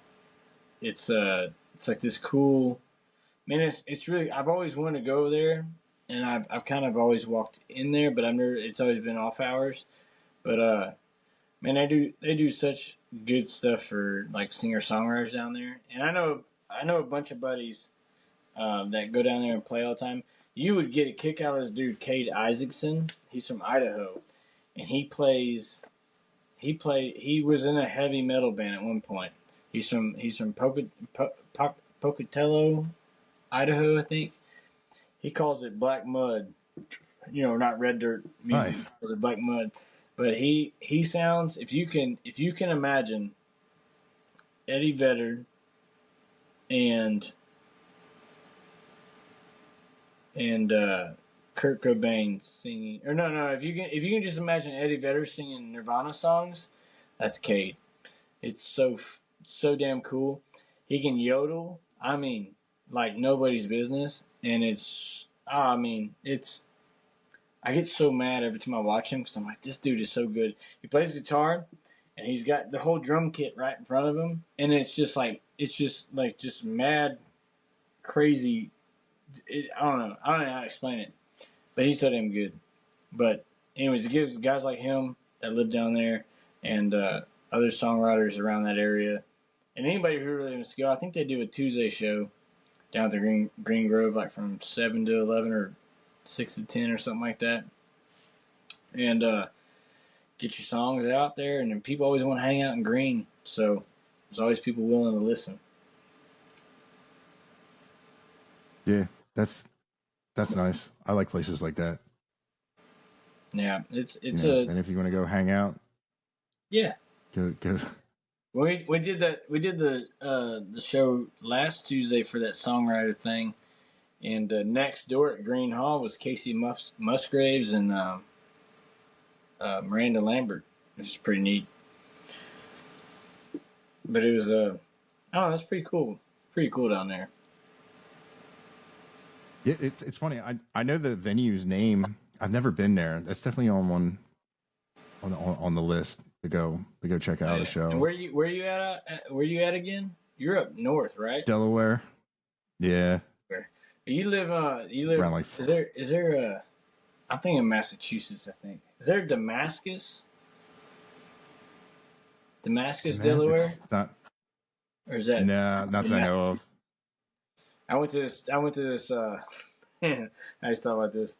I went to this church group thing, this camp, whatever, one time, and there was these. I mean, at the time when I was that age, there were some good ass looking girls, and they were from Damascus, Massachusetts, I think, somewhere around there. I still keep in touch with them every once in a while. They like music and stuff like that.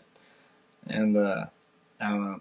So anyway, I was supposed to go. Actually, I was supposed to go to New Jersey on July 22nd. My daughter's got invited to do this dance competition thing, but that Okay. dance mom. What is it, Atlantic City? No, it was right across the river, I guess, from New York and New Jersey. I guess. Hoboken? Yeah, some convention center there. It was a huge, Oh, called the okay. World's Dance Center or something like that. I'm not really sure what it is. But that, have you ever seen any clips of that show, that Dance Mom show?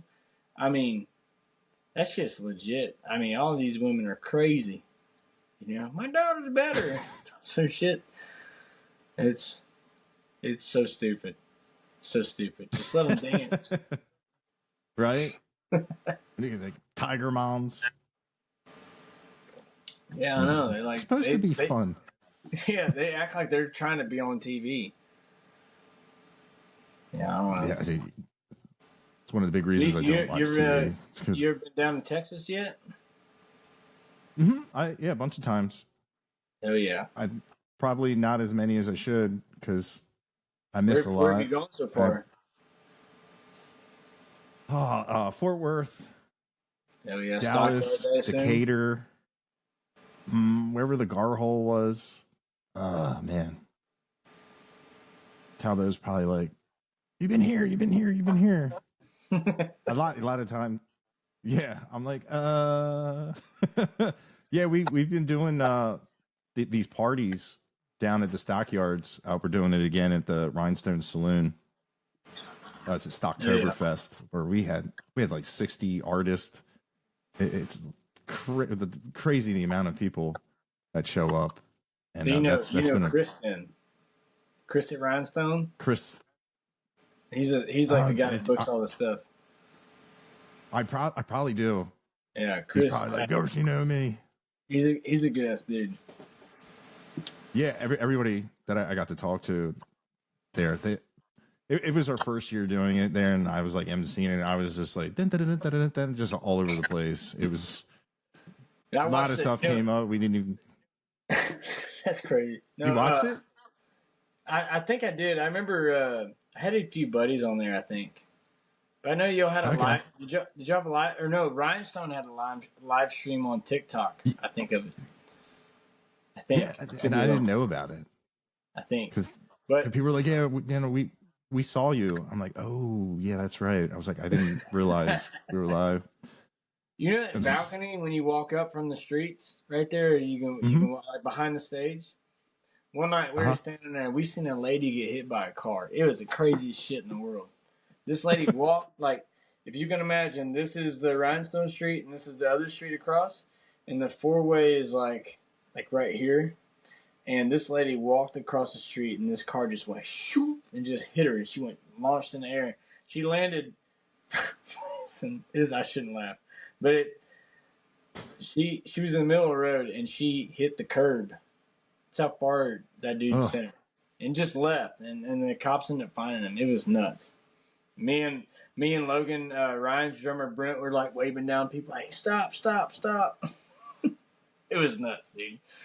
I like when it gets past like 10 p.m. at Rhinestone, I'm like, fuck this, we're out. Let's go play pool somewhere where ain't nobody there. Too much crazy shit happens there. Oh, really? Yeah, I've only been there. Stockyards. Yeah, everyone says that. I haven't seen that side yet. Maybe one day. It gets nutty. That's what Mason was talking about. Yeah. Well, I'll tell you a funny Logan Ryan story. This dude, he found a homeless guy. He changed his guitar strings 3 times. And then I had to walk back to my car to get an extra set of strings. And I was like, dude, I have no more strings. So Logan decided to fix this guy's strings. And he did it 3 times. I had no pairs. So he left the guy a guitar string less. So he had no strings on the guitar when he left. I was like, what the hell, dude? I was like, why would you do it to poor homeless man? But no, I got some good people up there, man. There's a lot of cool things going on there. A lot of fun. I always say that Spring Hill because it's just a crawl away from Rhinestone.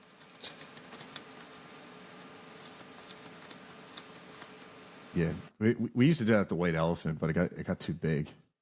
Yeah, the White Elephant that was down towards uh like towards Billy Bob's. I think so. I'm not too good on the Yeah, I'm maps and trying. stuff. I just know where Rhinestone's at because that's where I like to go. I used to go to Thirsty Armadillo all the time because that's where Chris worked at, and the basement bar was my other favorite, and the pool hall. That's it. The other ones I stay out of. Too many fights. Yeah, the only Filthy McNasties. We Oh went yeah, to. yeah, no, and yeah, next to Thirsty. Yeah. Hell yeah, I dude. just That's follow. awesome. You made it down to Texas, dude. Yeah, I definitely need more trips down there. I I should have went to Larry Joe Taylor Fest this year. That was a pretty good time. 'Cause I only went yeah, the one day that Logan was playing, and uh, I didn't stay that long. I left the next morning like at 8 or 7:30 in the morning. But if you do go, don't be drinking and don't be speeding, man. Them state troopers are crazy. They'll pull every third person over just to do it, just to search your car. Should be entrapment or yeah, something like that. But they're parked everywhere. It's bonkers. yeah. I'll be walking. There you go.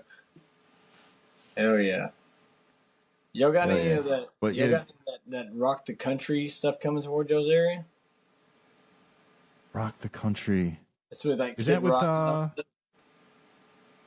Kid Rock? Isn't them Dirty Roses on that? I think so. I I don't don't know the know. whole. They just came through here There's 2 weeks ago, I think. The only reason I know that is because Logan was playing, and then okay. also my daughter loves Ella Langley, so I went to go. I found some uh, last minute VIPs, so we get to stand up there in the freezing rain and cold and shit like that. It was good. It was a good time, but I don't know, like you said earlier, like lines and all that stuff. Man, fuck all that. I don't need that. Right. But Yeah. Me either. Not a fan. too much. I was like when Logan got done, we went like backstage, or we went to go visit around like with friends of mine that have always been wanting to meet him and stuff. And after that, I was like, hey, let's go to the bar close to my house. So he brought his whole van and his band and everybody like that was with him, and we all went to this bar called Pivo's next to my house, and we just shut that thing down. Hung out there, played pool all night. That was fun. They were like, man, I'm glad we left Kid Rock. Even though I'm sure the Kid Rock show was good, but it's too many people, man. Too many. They had like 20,000 people in this middle of nowhere. It's too much. That whole crowd surge. Not a fan. Yeah. I don't. No. It's not for me. I need my space. Yeah. Yeah. Especially Yeah, when people are like at a concert like that and they're drinking and stuff, and they bumping into each other, and like you can't hear nobody, so then you say the wrong thing and they think you say that thing, and it just never works out. Yeah, the escalation it just takes off. I've seen it way too many times. It's like lighting lighting one of those black cat firecrackers or something like that. It's just there's never fuse. stops.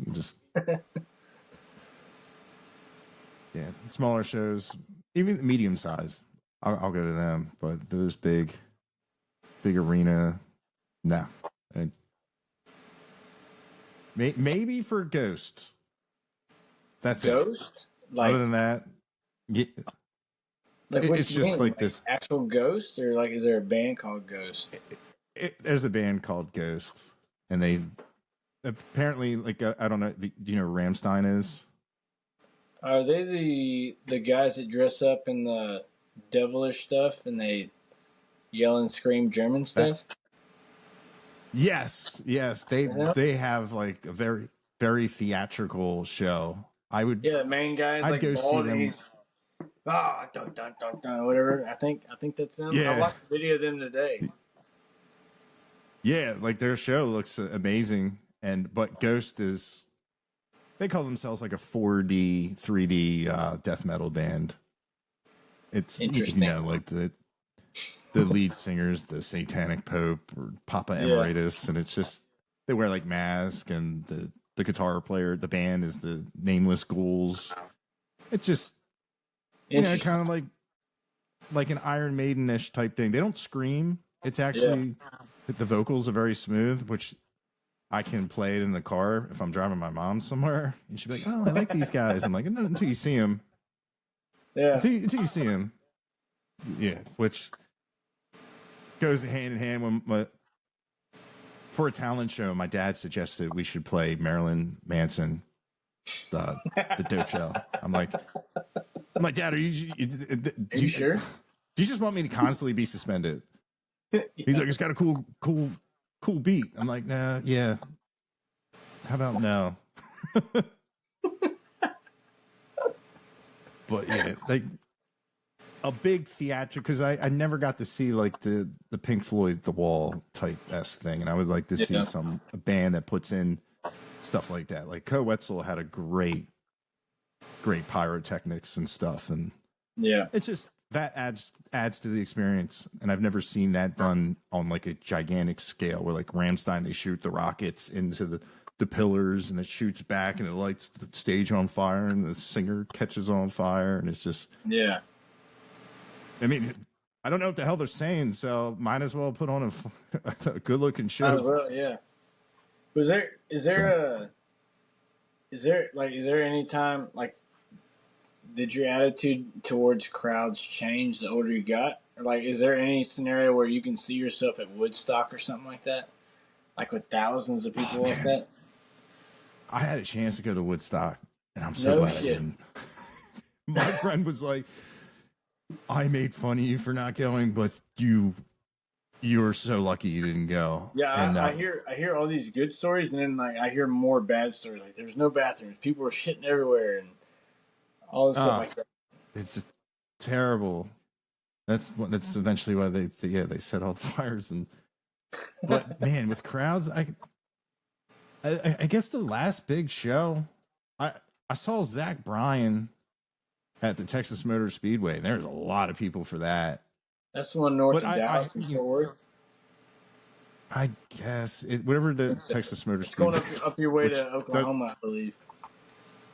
I think. My geography is terrible. That was a big crowd. Like a grown man was skipping, and he hit me so hard my earplug came out, which I didn't know that was possible. I was like, all right, this is too much. Yeah, I don't know. Like the dude's like, I don't know if you know Matt Westerman, how he can live on that rail with just. I would never get that picture of the sea of bodies behind me, of when all it takes is just a couple of. I don't like it. I need an escape plan. Yeah, and the options drop to zero when you're in something like that. See, and then No, go ahead. No, I was gonna say, and if you go to the bathroom, you're out of luck. You're in the back again. You lost your spot. Yeah. Yeah. That's people during that Rock the Country thing. There's probably like on that Friday for sure. There's probably like 5,000 to 10,000 people there, and there was people walking out. They're like, "Hey, we're not leaving." Trying to tell people not to push forward, but that don't change nothing. And no, I was thinking about like how when like the big crowds like that happen, I'm always like looking around. I'm like, hey, if something does happen, where do I go? I think I'll find this one. I'm always scoping shit out. Right. And my daughter was like, she's like, what are you doing? I'm like, I'm just looking for like if there for some reason people like there's a fight start happening or shooting or whatever the fuck, I gotta bail. We gotta go this way. We'll go by the porta potties and luckily I know where I'm at too, so I don't really have to worry about it. But to be in like a different state or something like that, or a different big city and not knowing exactly where you're at, that would suck. Not having an exit plan. You definitely have to have one. Just a mental briefing of, so, to be prepared. You're already ahead of the curve of people. Just, it's amazing how many people just freeze. And it's like, yeah. and they're also the ones that just tie up the good ones that, they may have made it, but nope. You're looking through your phone screen. You don't see, you don't hear. Like, man, that bugs me so much. to see like all the people taking videos, and I try not to be that guy, but you find yourself that way. I was that way with Ella Langley just because my daughter wanted videos. So I was like, give me your phone and I'll take videos. But it's like all you're doing is taking videos of other phones taking videos of other phones taking videos and then taking videos of Ella. That's all it is. Right. And it's kind of crazy. Yeah. It's weird now. Like they'll be like, put your phones up instead of the lighters. Hey, don't be that guy. Yeah. Yeah. Back when people used to smoke. Oh yeah, everywhere. Yeah. Everywhere. So much has changed. Really has, and part of it makes me miss like the old times.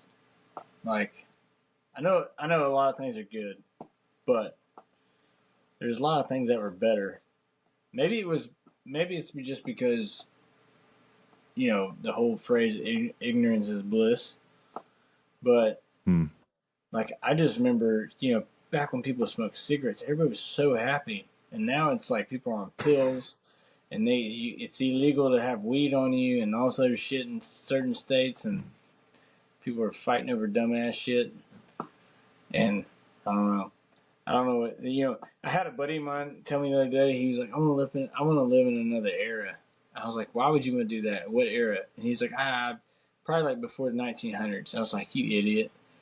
If you put something through your foot with a piece like a nail or something like that, you're probably gonna lose that hand. You get shot once, you're probably gonna lose that limb. Like that's kind of absolutely stupid that you would even think that. Like, yeah, you probably could live in that time, but would you live out that time? Probably not. Probably not. I mean, it's a miracle that a lot of people even stayed living. 100%. And when you're in that era, knowing everything, imagine how mad you'd be at yourself if you did. Oh, that's infected. Well, penicillin. How did they? That guy just randomly found it. How you have all this knowledge and none of it is applicable to anything? Yeah, they make. You can tell somebody about it. Yeah, they make a Back to the Future movie with a pamphlet of like all these knowledge things to go back into the 1800s.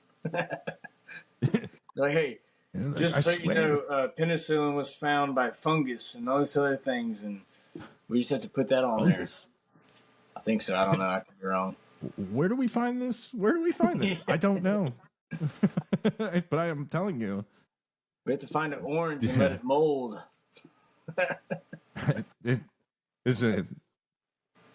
People use Lugal, not Google. Yeah.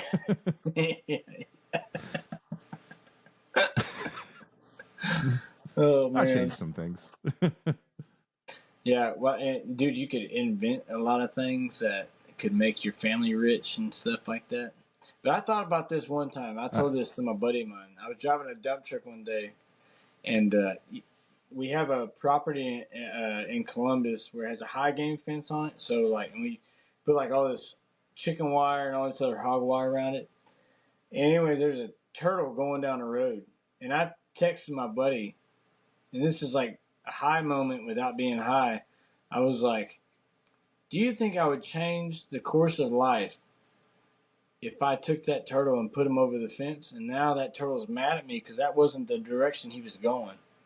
And then I just like either saved him or something like that. Like I changed the whole like trajectory of the future based on one turtle. I was like, dude, when I'm in a dump truck and ain't no radio, I think some weird ass shit. And I texted him and he's like, dude, I just lost $50. It's your fault. He's like, if you hadn't moved that turtle, I would have had that scratch off and I would have won. And he kept on fucking with me with it. I was just, That's funny. Yeah, I didn't win the Powerball because you didn't put that turtle over that fence. I had all numbers right except for the last one. You messed it up because you moved that damn turtle. The butterfly effect. Mm-hmm. It's like talking to the Oracle and the Matrix. You know, what's really going to fry your noodle is would you have broken that had I not said anything? You know, I think of like when everybody watches The Matrix, they they're like they see like Neo and that the other dude, I can't think of his name, like the one or whatever. I think of the Matrix as what movie is it with George Carlin? He's in the tower. Scary movie 3 or something like that. And he's in the tower and he's like his only companion is his chair. That's who I like. That's the Wizard of Oz of all people. Is George Carlin? He's just sitting in a lighthouse. It's like controlling life. That's Matrix right there. The Matrix. He's the architect. Yeah, he's the architect. Yeah. The many versions I've seen of you. This is Linda. Neo. Oh, that's funny. But yeah, man, is there anything else you want to talk about? I know you said you had to leave around like 7. Yeah, ain't nobody here yet. But she said all the kids are gonna be back, but I don't know. I don't know. Is there anything else you want to talk about? I mean, I can't think of anything. That's like bullshit, and this is fun. Yeah. Oh man. Yeah, it's like Steve will text me. I'll see nobody ever texts me, and I'll just see like the number, like the 1, and he'll always be like, "Hey, time check." He said he had to leave because sometimes I feel like sometimes people feel like obligated to stay on, and next thing you know, like you just hear all this background noise, and like, oh, oops, did I do that? I don't. No, I like stuff. If I did that. I said, man, I like talking. It is kind of weird talking through a phone. Like I think it's so funny that when people go TikTok live, because I do it every once in a while, but I think it's so funny whenever you're trying to talk to somebody and you're waiting on a response and it just doesn't happen until it's like text form on the bottom there. Just like I don't know, like when I start this podcast, I wanna be able to do it in person, just because I don't know. I feel like it'd be a little bit better, but the phone thing drives me nuts. And I talked to Steve about this one time where it's like I know it's a necessary thing that you do it on phone, but if there was ever a chance to do it in person, I'll 100% absolutely do it. I feel like because then you're waiting on my response, your response, and it's like I don't want to cut you off, and you don't want to cut me off. Like it just, I don't know. But I know exactly what you mean. Yeah. There's just not a lot of Texas artists just cruising through Delaware. Yeah. Yeah. That is true. Every once in a while. But that's way for the most part. I'm trying to think on the map. You're just south, like Delaware is just south of Maine, right? Nah, Maine's like 14 hours away. They call it like Delmarva, Delaware, Maryland, Virginia, around that area, Pennsylvania. I can drive.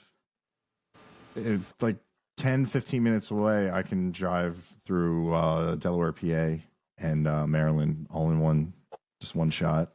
Okay. Hell yeah. So where I'm at, the Gulf of America now, Gulf of Mexico. That's it's like 2 hours from me.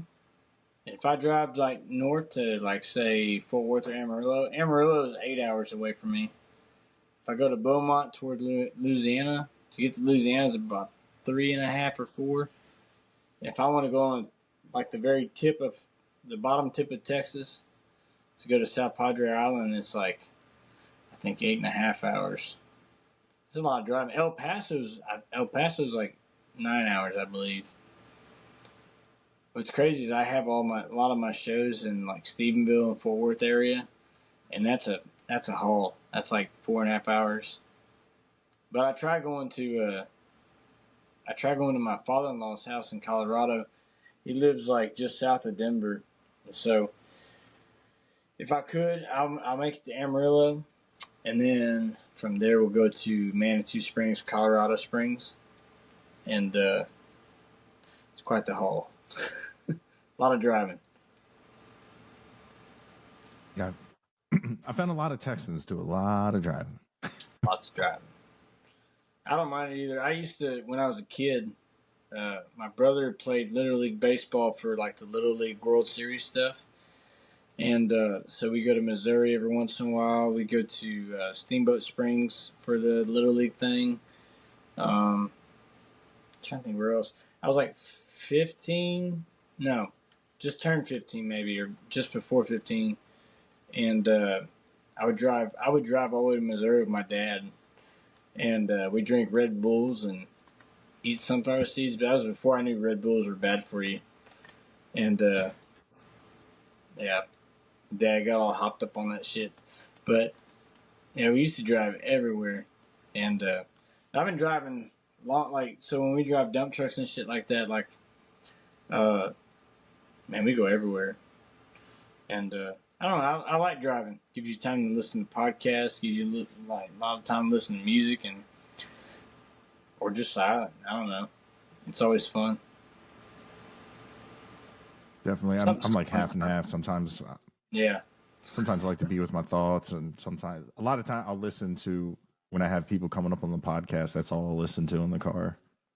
Is all the music, and when because like just for like a little while, I had to borrow my dad's truck, and that has like nothing, no radio. So it's just My dad don't believe in radio. The thoughts.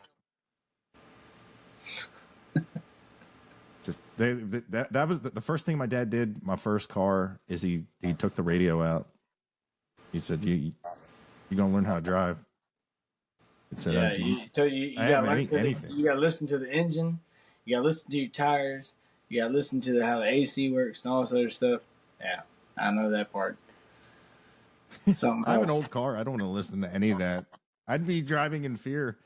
That my one car, like I'll be on the highway and I want to do faster than the traffic, but I'm on the right side of the road in case something blows up, so I'm closer to the shore.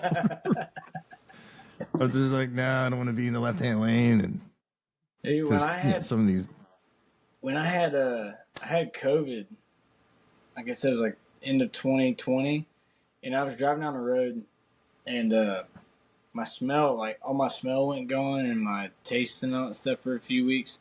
I never really regained all my smell for the most part, but every once in a while I'd be driving down the road and I would smell this, like it almost smelled like oil being burned or something like that, or like a mixture of electrical burn and an oil burn. And I kept thinking, is it my car? Is that my car doing that? And then the car in front of me would move over and I'd pass them and then I wouldn't smell it again. But there for a while, I kept, like, I would pull over a few times just to check my car because I thought it was mine. And it would happen around the house. I would smell that specific smell. I don't know why, but it bugged me forever for a while. And I couldn't drink like Coca-Cola. I couldn't drink yellow Gatorade. It just tasted awful. It's just weird. I don't understand all that, but I don't know. Those smells that, like when the cars are like burning in front of you, it freaks me out because I think it's my car.